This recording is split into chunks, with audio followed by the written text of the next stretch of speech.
Hello बच्चों, कैसे हो सारे। आज देखो मैं आपके लिए एक और वीडियो लेके आ रहा हूँ। पॉलिटिकल साइंस का पेपर है आपका।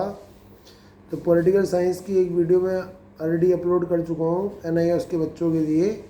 एक वीडियो में आपको और उसका सेकंड पार्ट के तौर पे आज मैं वीडियो अपलोड करूँगा। एक वो सारे क्वेश्चन भी आप ध्यान से सुनना और आपके पेपर के लिए बहुत ज़्यादा ज़रूरी होंगे। और ये वीडियो मेरी शेयर करोगे, लाइक करोगे तो इससे अच्छी बात नहीं हो सकती, ठीक है ना। तो एक बात ध्यान रखना ज़रा कि हमने कुछ सेक्शन बी पार्ट डिस्कस कर दिया था अपनी पहली वीडियो में, जो कि 15 नंबर का क्वेश्चन है। आज हम जो सा क्या कर रहे हैं, उसके बाद वाले क्वेश्चन और पढ़ रहे हैं। उसके बारे में समझना, ध्यान से सुनना, इस वीडियो को ज़्यादा ज़्यादा देखना और एंड तक देखोगे तो ज़्यादा समझ आएगा आपको। सारे क्वेश्चन यानी कि देखो रिलेटेड है, और एनआईएस के पेपर में तो बहुत सारे क्वेश्चन रिपीट आ जाते हैं, बहुत ज़्यादा। तो वीडियो बहुत आपकी काम की होने वाली है, इसे ध्यान से देखना। पेपर आपका है 8-8 नंबर के क्वेश्चन हम डिस्कस कर रहे हैं, और इन 8-8 नंबर के क्वेश्चनों को आप पहले करना, बाद में छोटे क्वेश्चन करना, ताकि 8-8 नंबर वाले क्वेश्चन से तो पहले निकल जाए। तो 1991 के पश्चात राष्ट्रीय राजनीति में क्षेत्रीय राजनीतिक दलों की क्या भूमिका थी। अब दो तरह की राजनीतिक पार्टियाँ होती हैं, एक होती हैं नेशनल पार्टीज़ और एक होती हैं रीजनल पार्टीज़। नेशनल पार्टीज़ कौन सी होती हैं? जो पूरे देश में होती हैं और पूरे देश में काम करती हैं। और जो क्षेत्रीय पार्टीज़ होती हैं वो किसी एक क्षेत्र में, यानी कि रीजन में होती हैं, बस उसको रीजनल पार्टीज़ बोलती हैं। तो देखो 1991 के बाद ना हमारे देश के अंदर, 1991 से पहले देखो एक ही पार्टी ज़्यादा स्ट्रॉन्ग थी, वो थी कांग्रेस पार्टी। लेकिन धीरे धीरे कांग्रेस पार्टी का जोर कम होता गया और क्षेत्रीय पार्टियाँ, मतलब रीजनल पार्टीज ज़्यादा इम्पोर्टेंट हो गई। जैसे यूपी में समाजवादी पार्टी आ गई, बहुजन समाजवादी पार्टी आ गई मायावती की। अच्छा, दिल्ली में आजकल आम आदमी पार्टी आ गई। पंजाब में अकाली दल आ गया था, ठीक है ना। तो इस तरह से जम्मू कश्मीर में नेशनल कॉन्फ्रेंस, और उड़ीसा में बीजू जनता दल। तो ऐसे मतलब बड़ी सारी पार्टियाँ रीजनल पार्टीज़ हैं ये। तो रीजनल पार्टीज़ की इम्पोर्टेंस बढ़ गई बहुत ज़्यादा। तो रीजनल पार्टीज़ की इम्पोर्टेंस क्यों बन गई भाई? रीजनल पार्टी जो होती है, क्षेत्रीय दल होते हैं, वो क्षेत्रीय समस्याओं को अच्छी तरह समझते हैं, और क्षेत्रीय नेता जो उनसे होते हैं वो अपने क्षेत्र की राजनीति करते हैं और अपने क्षेत्र के इलाकों को समस्याओं को जल्दी दूर करते हैं, और क्षेत्रीय मुद्दों को संसद में भी उठाते हैं। इससे क्षेत्रीय पार्टियाँ जो सी ज़्यादा मजबूत होकर उभरी, और लोगों ने भी अपनी क्षेत्रीय पार्टी को ही ज़्यादा इम्पोर्टेंस दी, और क्षेत्रीय पार्टी अपने इलाके में क्या होती जाएगी, मजबूत होती गई, उनकी ज़्यादा वोट बैंक बढ़ता गया और ज़्यादा सीटें मिलने लग गई। जैसे पंजाब की अकाली दल को ज़्यादा सीटें मिलने लग गई, दिल्ली में आम आदमी पार्टी को ज़्यादा सीटें मिलने लग गई। तो इस तरह से क्षेत्रीय राजनीतिक दल जो उनसे थे ना, अपनी क्षेत्रीय समस्याओं को सुलझाने में ज़्यादा कामयाब थे। उनका जनता के साथ ज़्यादा जुड़ाव था, जनता उनको जानती थी और वो जनता को, और इसके अलावा वो इलाके की समस्याओं को ज़्यादा अच्छी तरह समझते थे। इससे लोग भी अपनी समस्याओं को लेकर उनके पास जाते थे और वो जल्दी जल्दी हल भी करते थे। इसलिए देश की राजनीति में क्षेत्रीय दल ज़्यादा महत्वपूर्ण होते चले गए, और क्षेत्रीय दलों की बल से ही अब मजबूत सरकारें केंद्र में बनने लग गई, और केंद्र सरकार को बनाने में भी क्षेत्रीय दलों की भूमिका बढ़ गई। और इसके अलावा केंद्र सरकार में भी जो कोई इतनी बड़ी पार्टी नहीं बची जो अपने बलबूते पर केंद्र सरकार बना ले, तो उसे भी क्षेत्रीय दलों का सहारा लेना पड़ा। जैसे महाराष्ट्र में शिवसेना आ गई, है समझ। ऐसे यानी कि जो होता है क्या, बिहार में आरजेडी आ गई। मतलब ऐसे कितनी लोकल पार्टियां थी जो इम्पोर्टेंस पकड़ गई, बहुत ज़्यादा महत्व हो गया उनका, और वो केंद्रीय दलों में भी महत्वपूर्ण भूमिका निभाने लग गई, है ना। तो एक तो ये क्वेश्चन है। अच्छा, एक क्वेश्चन है कि जनमत क्या होता है और स्वस्थ जनमत निर्माण में क्या समस्या है हमारे देश के अंदर। जनमत क्या होता है? जनता का मत, मतलब जनमत।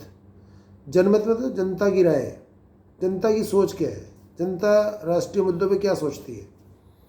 तो जनमत जो सा होता है, जनता राष्ट्रीय मुद्दों पर अपनी राय बना देती है, तो उसको कहते हैं जनमत। हम जनता अपनी जनमत कैसे बनाती है? टीवी देखकर, न्यूज़ सुनकर, रेडियो सुनकर, और पॉलिटिकल पार्टियों की रैलियों द्वारा। जल्द से जुलूस निकाले जाते हैं, नेताओं के भाषण सुनकर हम अपनी जनता की राय बनाते हैं, जनता अपनी राय बनाती है कि किसको वोट देना है किसको नहीं देना। लेकिन हमारे देश में जो जनता की राय है ना, वो यानी कि स्वस्थ नहीं है, मतलब उसमें रुकावटें हैं। साउंड पब्लिक ओपिनियन कहते हैं इसको, उसमें हिंड्रेंसेस हैं, मतलब रुकावटें हैं। तो what is public opinion and explain any 3 hindrance in the formation of public opinion. Public opinion बनाने में क्या रुकावट है, मतलब जनता की राय में क्या रुकावट है। एक तो देखो सबसे पहला कारण है हमारे देश की जो प्रेस है, मतलब अखबारें हैं, न्यूज़ चैनल है, वो पक्षपातपूर्ण है। मतलब उनके अंदर जो सा होता है क्या फेवरिज्म है, कोई किस पार्टी को फेवर करता है, कोई किस पार्टी को। आपने देखा होगा कई चैनल होते हैं जो सिर्फ एक ही पार्टी का गुणगान कर रहे हैं, बाकी पार्टियों की यानी कि जो सा बुराई कर रहे हैं। और कई होते हैं वो यानी कि जो सा होता है दूसरी पार्टी की तारीफ कर रहे हैं। कोई कांग्रेस का चैनल है तो कोई यानी कि जो सा होता है क्या बीजेपी का चैनल है। तो इस तरह से पब्लिक ओपिनियन जो सा था ना बढ़ चुका है, तो जनता को स्वस्थ राय नहीं मिल पाती है। तो एक पहला कारण है कि एक तो हमारी जो प्रेस है, अखबारें हैं, न्यूज़ चैनल है, वो पक्षपातपूर्ण है। और इन दूसरा कारण है जनता इलिटरेट है, अनपढ़ है, उनको वैसे कुछ समझ नहीं आता। और ऊपर से यानी कि जो सतह नेताओं द्वारा दिए गए झूठे बयान, झूठी बातें, झूठ फैलाया जाता है बड़े पैमाने पर। तो ये जो चीज़ें हैं ना, जिसकी वजह से यानी कि जो सतह क्या होता है, जैसे कोई एक झूठ बोला जाता है तो आधी जनता तो उसको सच मान लेती है, कोई फैक्ट्स नहीं है, कोई यानी कि सबूत नहीं है।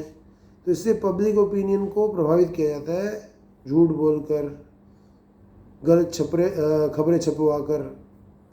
तीसरा, लोग वैसे अनपढ़ हैं, लोगों को वैसे समझ नहीं आती आदि बातें। तो ये सब कारण है जिसकी वजह से हमारे देश में जनमत का निर्माण ढंग से नहीं हो पाता। क्या कारण है? इलिटरेसी, मतलब निरक्षरता, लोग अनपढ़ है, उनको सारी बातें समझ नहीं आती हैं और वो अपना एक स्वस्थ जो उसका क्या ओपिनियन, राय नहीं बना पाते हैं। दूसरा, पक्षपातपूर्ण प्रेस है, अखबारें, न्यूज़ चैनल, वो पक्षपातपूर्ण है, वो यानी कि जो सा भेदभाव करते हैं, कोई किसी पार्टी का पक्ष लेता है तो कोई किसी पार्टी का पक्ष लेता है। और तीसरा कारण है कि जो सा होता है क्या, नेताओं द्वारा दिए गए झूठे बयान, भाषण, झूठ फैलाए जाते हैं, जिसकी वजह से जनता कन्फ्यूज़ हो जाती है और वो स्वस्थ जनमत का निर्माण नहीं कर पाती। ठीक है ना। तो ये क्वेश्चन देखो बड़े इंपॉर्टेंट है, बहुत ज़्यादा आता है ये पेपर पब्लिक ओपिनियन के ऊपर। अब कह रहे हैं कि नेशनल इमरजेंसी कब लगा सकता है राष्ट्रपति, और यानी कि उसके 4 प्रभाव बताओ।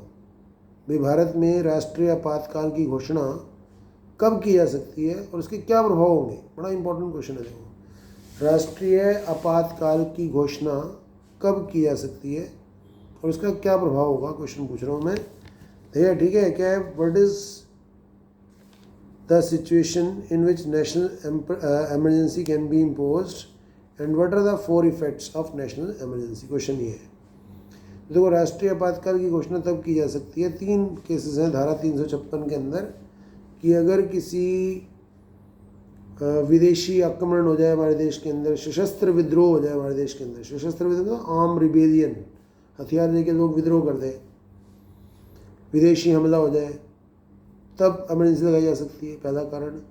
दूसरा कारण, अगर देश की संवैधानिक मशीनरी फेल हो जाए, कोई पार्टी, कोई नेता, आम जनता संविधान के नियमों पे नहीं चल रहा है, कुछ भी संवैधानिक मशीनरी फेल हो गई, तो हम आपातकाल लगा सकते हैं।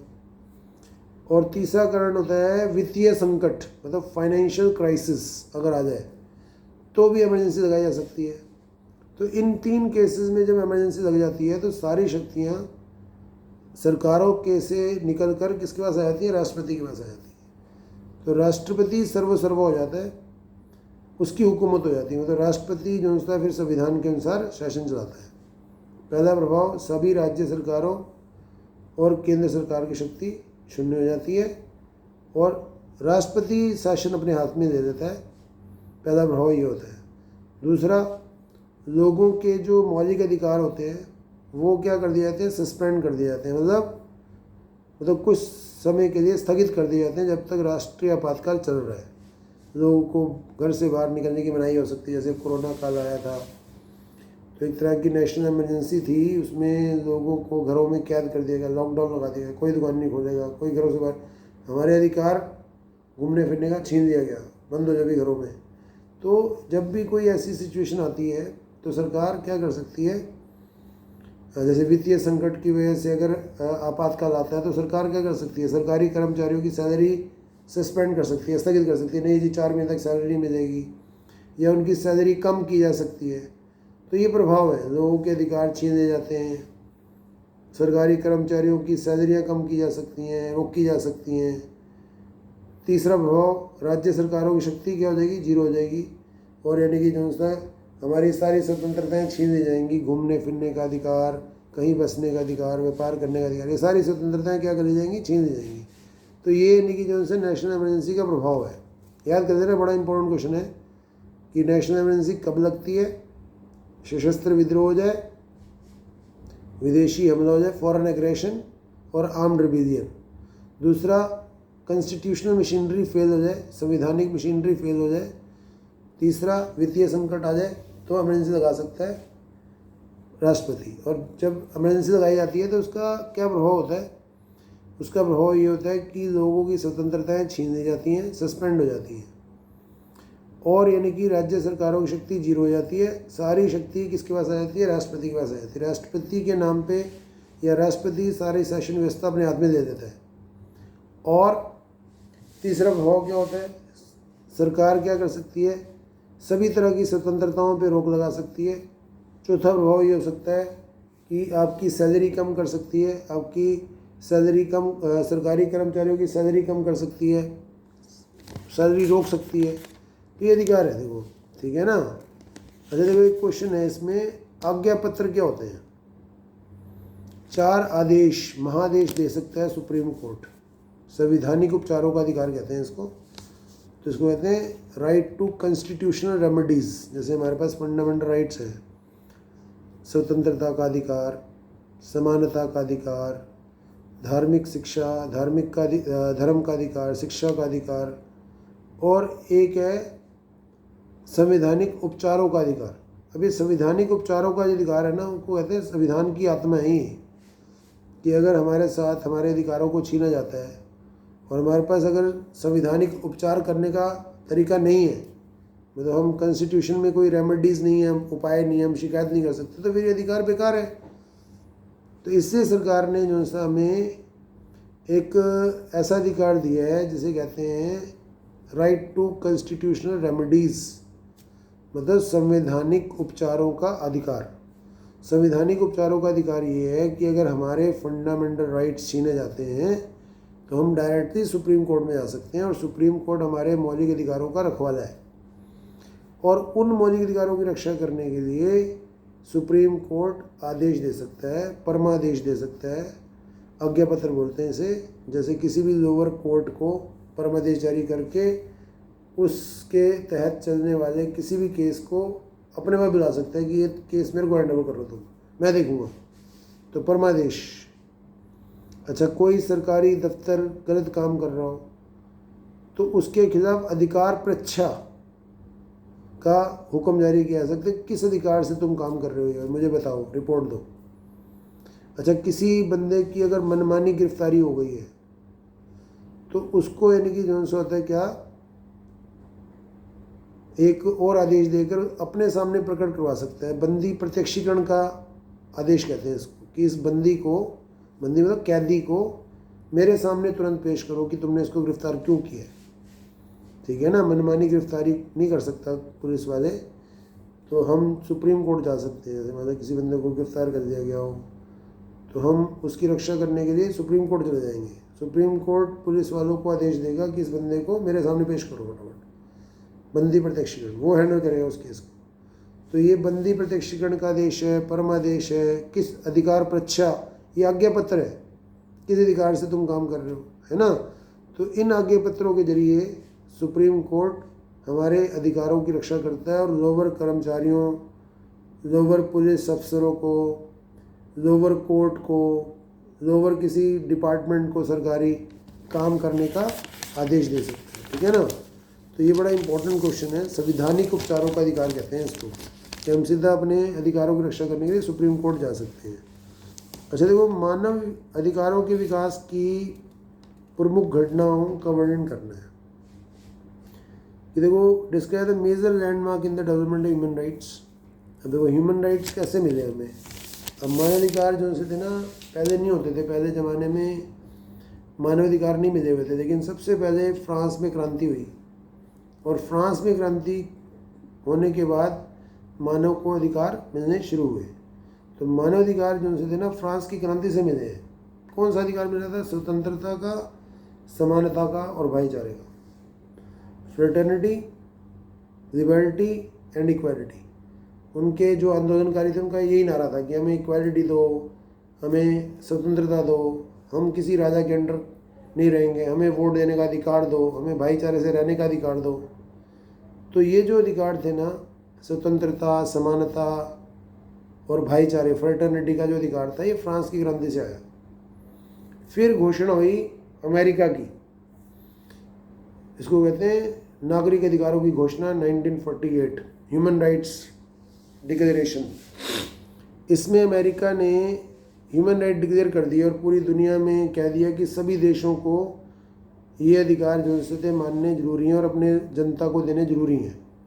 हालांकि इसका कोई कानूनी वो बचाव नहीं था, लेकिन फिर भी कई देशों ने इस घोषणा पत्र पे साइन करे और कहा कि हम अपने देश में सभी लोगों को ये मानवाधिकार देंगे। तो मानवाधिकार यहाँ से पैदा हुए, ठीक है ना। मानवाधिकार कहाँ से पैदा हुए, इनका इतिहास क्या था? फ्रांस की क्रांति, फिर अमेरिका का घोषणा पत्र, ऐसे इंग्लैंड में भी गोल्डन रिवॉल्यूशन हुआ 1968 में। तो इन सब आंदोलनों ने दुनिया को क्या दिया?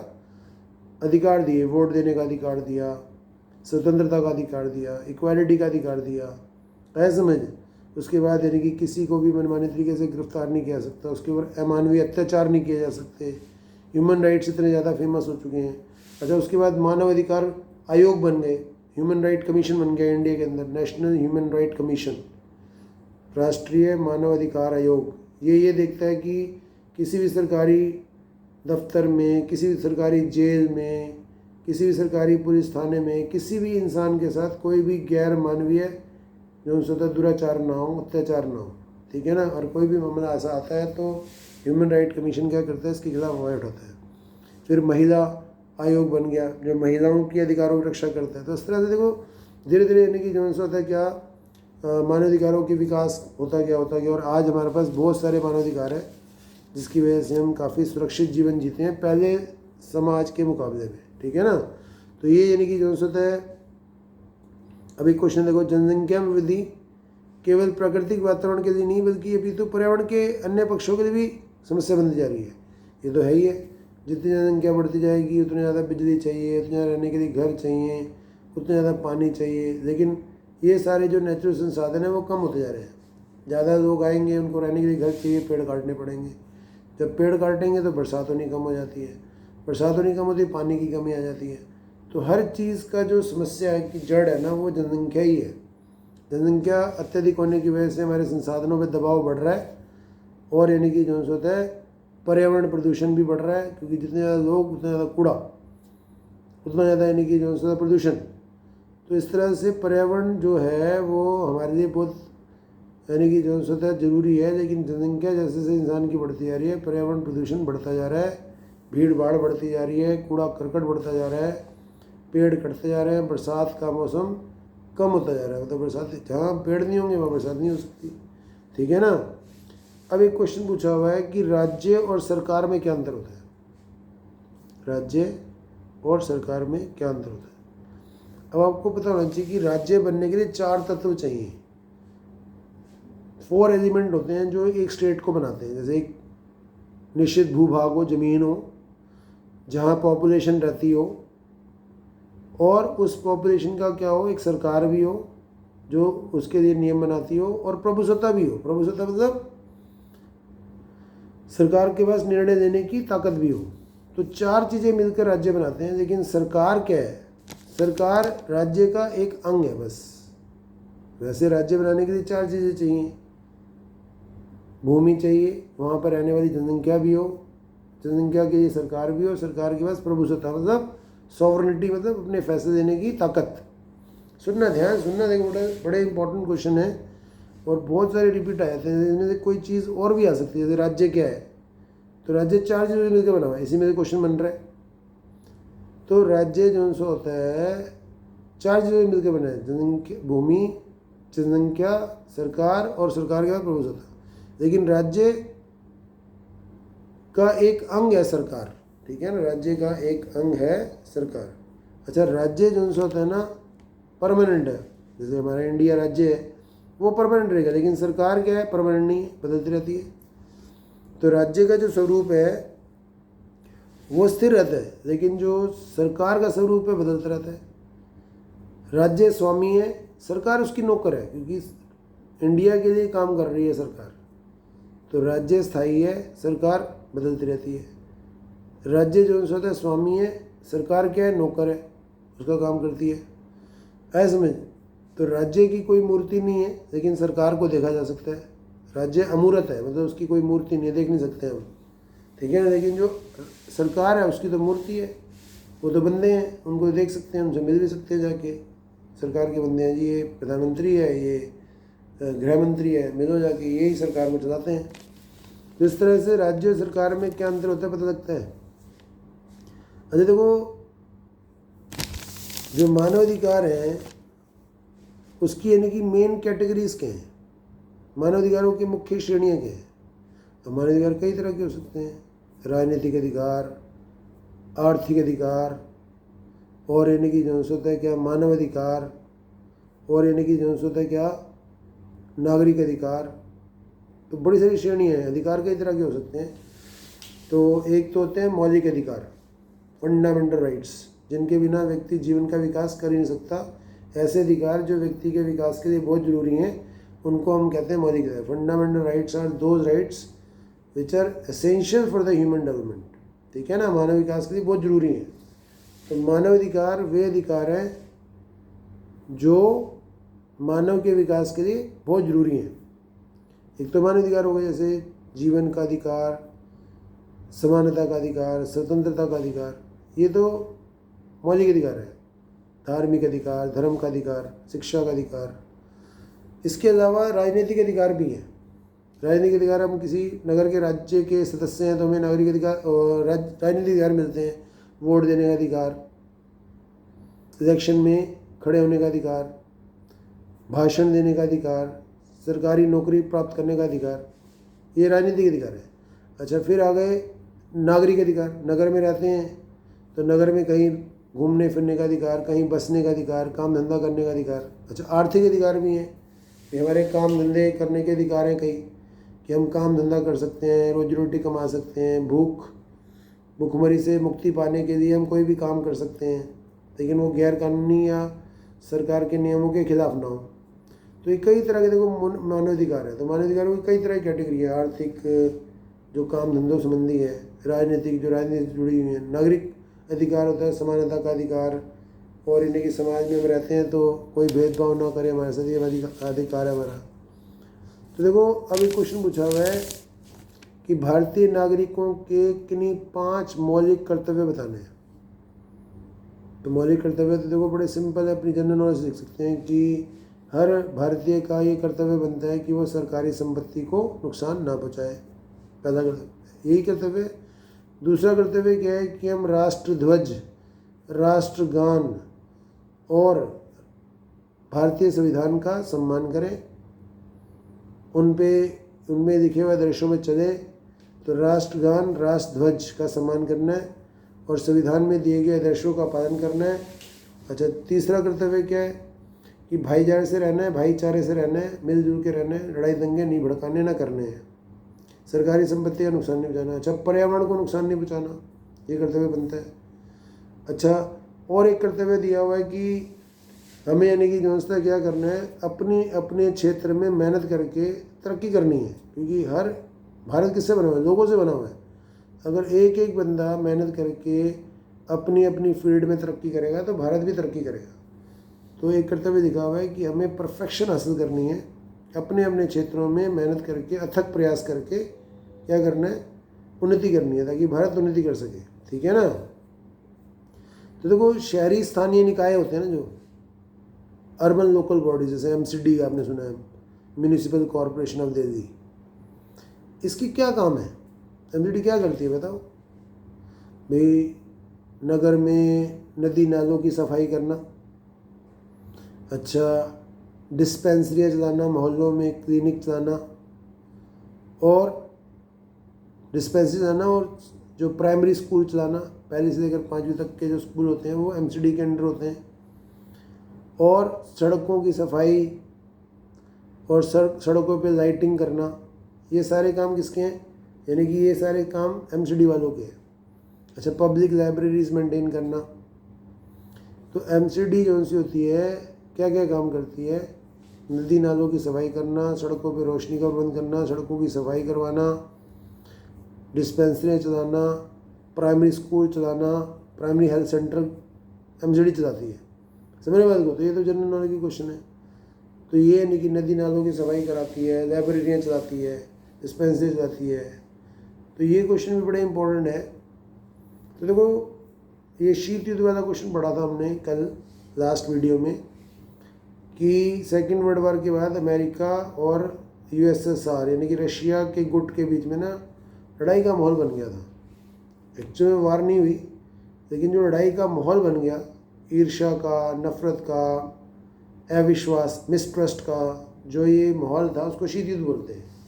तो शीत युद्ध मैंने बताया था कि 1991 में ख़त्म हो गया, क्योंकि यूएसएसआर ही टूट गया 15 देशों में, और दुनिया बायपोलर थी। पहले दो गुट थे, एक अमेरिका और रशिया, दो पावर थी, उसमें एक पावर क्या हो गई, ख़त्म, एक ही पावर रह गई अमेरिका बस। अब उसको कहते हैं यूनिपोलर हो गया वर्ल्ड, मतलब एक ध्रुवी हो गया। पहले दो ध्रुव थे, अब एक ध्रुव गया, एक ही रह गया। तो अमेरिका जब एक ध्रुव रह गया, तो उसके बाद 1991 के बाद जब दुनिया यूनिपोलर हो गई, तो भारत और अमेरिका के संबंध कैसे हुए कि जब इंडिया जो सा था ना, इंडिया ने रशिया का भी साथ नहीं छोड़ा और अमेरिका का भी हाथ पकड़ लिया, और अमेरिका से बड़ी तरह की स्ट्रैटेजिक रणनीति मदद देनी शुरू कर दी, उनके साथ व्यापारिक समझौते कर दिए। अमेरिका की बहुत सारी कंपनियां इंडिया में काम करने आ गई, हमने मल्टीनेशनल कंपनियों को अलाउ कर दिया, वर्ल्ड बैंक से लोन लेने शुरू कर दिए।